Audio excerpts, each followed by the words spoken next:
NDA Bihar में negative defective alliance बनकर रह गया। तो जो शामिल घटक दल हैं एनडीए में बीजेपी के सहयोगी हैं वो भी सहमे हुए हैं, डरे हुए हैं। जब एनडीए में शामिल दल के नेता एक साथ बैठ नहीं पा रहे हैं आदरणीय प्रधानमंत्री जी के साथ, तो फिर आप समझ लीजिए कि गड़बड़ है।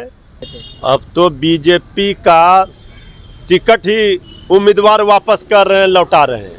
जिनको आना है आएंगे, जो नहीं आएंगे वो पछताएंगे। नमस्कार, बहुत बहुत स्वागत है आपका लाइव बिहार में। मैं हूं आपके साथ संजीव सिंह। क्या उपेंद्र कुशवाहा और चिराग पासवान एनडीए में बने रहेंगे? सवाल ये इसलिए उठ रहा है क्योंकि पिछली बार जब प्रधानमंत्री मोदी का बिहार में कार्यक्रम था तो उस कार्यक्रम में चिराग पासवान और उपेंद्र कुशवाहा शामिल नहीं हुए थे, और आज भी जब कार्यक्रम है तो इस कार्यक्रम में भी मुख्यमंत्री नीतीश कुमार शामिल नहीं हो रहे हैं। क्या संकेत है? इसी तमाम मुद्दे पर हमारे साथ बात करने के लिए मृत्युंजय तिवारी जी है। क्या कहेंगे? चिराग पासवान और उपेंद्र कुशवाहा असहज महसूस कर रहे हैं क्या एनडीए में?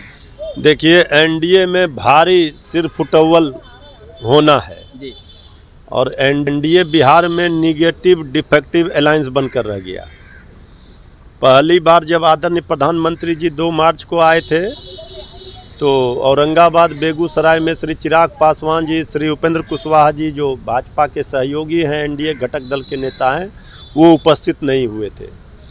अब आज जब बेतिया आ रहे हैं तो आदरणीय मुख्यमंत्री जी बेतिया छोड़कर विदेश जा रहे हैं, तो वहाँ एनडीए में ऑल इज नॉट वेल है और हाथ और गले भले एनडीए में शामिल दलों के नेताओं के बीच में मिलता हुआ दिख रहा है, लेकिन दिल अभी नहीं मिला है। आप देख रहे हैं कि 1 महीना 1.5 महीना होने को है, लेकिन बिहार में मंत्रिमंडल का विस्तार तक नहीं हो पाया है। ये शायद इतिहास में पहली बार इस तरह की घटना है। तो क्या नीतीश कुमार के एनडीए में आने से जो घटक दल हैं वो असहज महसूस करें? क्योंकि पिछली बार जब नीतीश कुमार एनडीए के साथ में लोकसभा के चुनाव 2019 में लड़ते, उपेंद्र कुशवाहा साइड हो गए थे, और वहीं 2020 में चिराग पासवान नीतीश कुमार के चलते वो साइड हो गए थे। अब तो बीजेपी का टिकट ही उम्मीदवार वापस कर रहे हैं, लौटा रहे हैं। अब तो कौन चाहेगा कि डूबती नैया पर कोई सवारी नहीं करेगा। एनडीए डूबता नाव है। जन विश्वास महारैली में 3 मार्च को जन सैलाब जिस तरह से उमड़ा और बिहार जनता ने जब भरा हुंकार, तो गिरेगी मोदी जी की सरकार, जाएगी 24 में, इसका एहसास सबको है।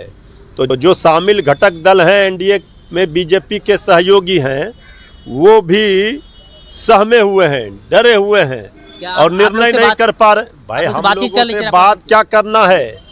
जिनको आना है आएंगे, जो नहीं आएंगे वो पछताएंगे। अगर आएंगे तो आप लोग स्वागत करेंगे? भाई हम लोगों ने तो जो लड़ाई तेजस्वी यादव जी ने लड़ने का काम किया है, जिसको लेकर तेजस्वी यादव जी ने ऐलान कर दिया है, अब जब पूरे देश में परिवर्तन का लहर चल रहा है, सुनामी चल रहा है कि मोदी जी को, बीजेपी को हटाओ, देश को बचाओ।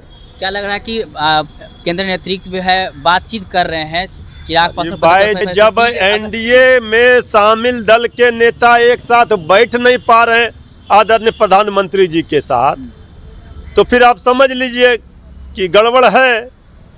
तो जब गड़बड़ है, सिर फुटौल है, तो वहाँ सीट का बंटवारा क्या होगा?